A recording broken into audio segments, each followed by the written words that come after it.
আনুষ্ঠানিকভাবে পথ চলা শুরু হলো একাদশ জাতীয় সংসদের। বুধবার বিকেলে অধিবেশনের শুরুতে স্পিকার ও ডেপুটি স্পিকার নির্বাচন করেন সংসদ সদস্যরা। দেশের ইতিহাসে রেকর্ড টানা তৃতীয়বারের মতো স্পিকার নির্বাচিত হন ডক্টর শিরীন শারমিন চৌধুরী, আর দ্বিতীয়বারের মতো ডেপুটি স্পিকার হিসেবে নির্বাচিত হন ফজলে রাব্বি মিয়া। পরে সংসদ ভবনে তাদের শপথ পড়ান রাষ্ট্রপতি আব্দুল হামিদ। একই সাথে সংসদের চিফ হুইপ ও ৬ জন হুইপকেও নিয়োগ দেন রাষ্ট্রপতি। আরও জানাচ্ছেন গোলাম মোর্শেদ।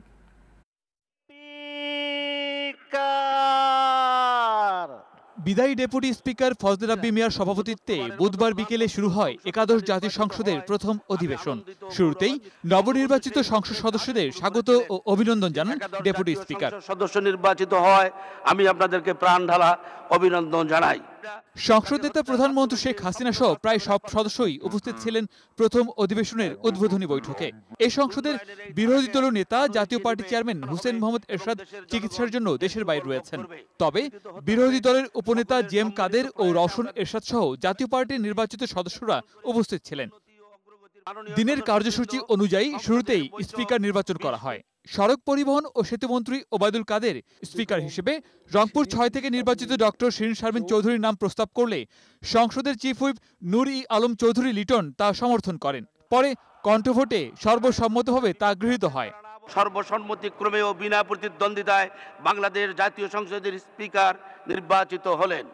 স্পিকার নির্বাচনের পর অধিবেশন ২০ মিনিটের বিরতি দেওয়া হয়। এ সময় সংসদ ভবনের রাষ্ট্রপতির কক্ষে নবনির্বাচিত স্পিকার ডক্টর শিরীন শারমিন চৌধুরীকে শপথ পাঠ করান রাষ্ট্রপতি আব্দুল হামিদ।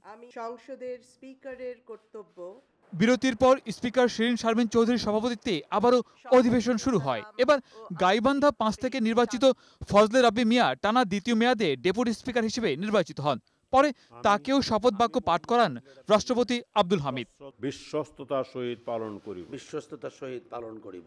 পরে দিনের কার্যসূচি অনুযায়ী সদ্য প্রয়াত সংসদ সদস্য আওয়ামী লীগের সাবেক সাধারণ সম্পাদক সৈয়দ আশরাফুল ইসলাম স্মরণে শোক প্রস্তাব উত্থাপন করা হয়।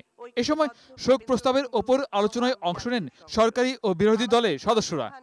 উনি ছিলেন একটা অসাধারণ ব্যক্তিত্ব, বীর মুক্তিযোদ্ধা, মানুষের কাছে একজন জনপ্রিয় জাতীয় নেতা হিসেবে তিনি চিরদিন বেঁচে থাকবেন। বঙ্গবন্ধু যে বলতেন, আমি ভোগের রাজনীতি বিশ্বাস করি না, আমি ত্যাগের রাজনীতি।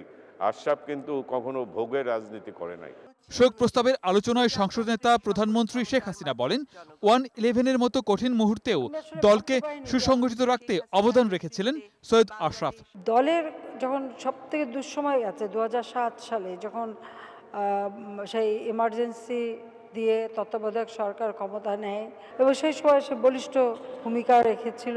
এবং আজকে যে আমরা গণতন্ত্র ফিরে পেয়েছি, এই গণতন্ত্র ফিরিয়ে আনার ক্ষেত্রেও তার যথেষ্ট অবদান রয়েছে। অন্যান্য কার্যক্রমের মধ্যে সংসদে চিফ হুইপ হিসেবে মাদারীপুর ১ থেকে নির্বাচিত নূর ই আলম চৌধুরী লিটন ও ৬ হুইপকেও নিয়োগ দেন রাষ্ট্রপতি। হুইপরা হলেন আতিউর রহমান আতিক, ইকবালুর রহিম, মাহবুব আরা বেগম গিনি, পঞ্চানন বিশ্বাস, সাইদ আল মাহমুদ স্বপন ও শামসুল হক চৌধুরী। গোলাম মোর্শেদ, বৈশাখী সংবাদ, ঢাকা।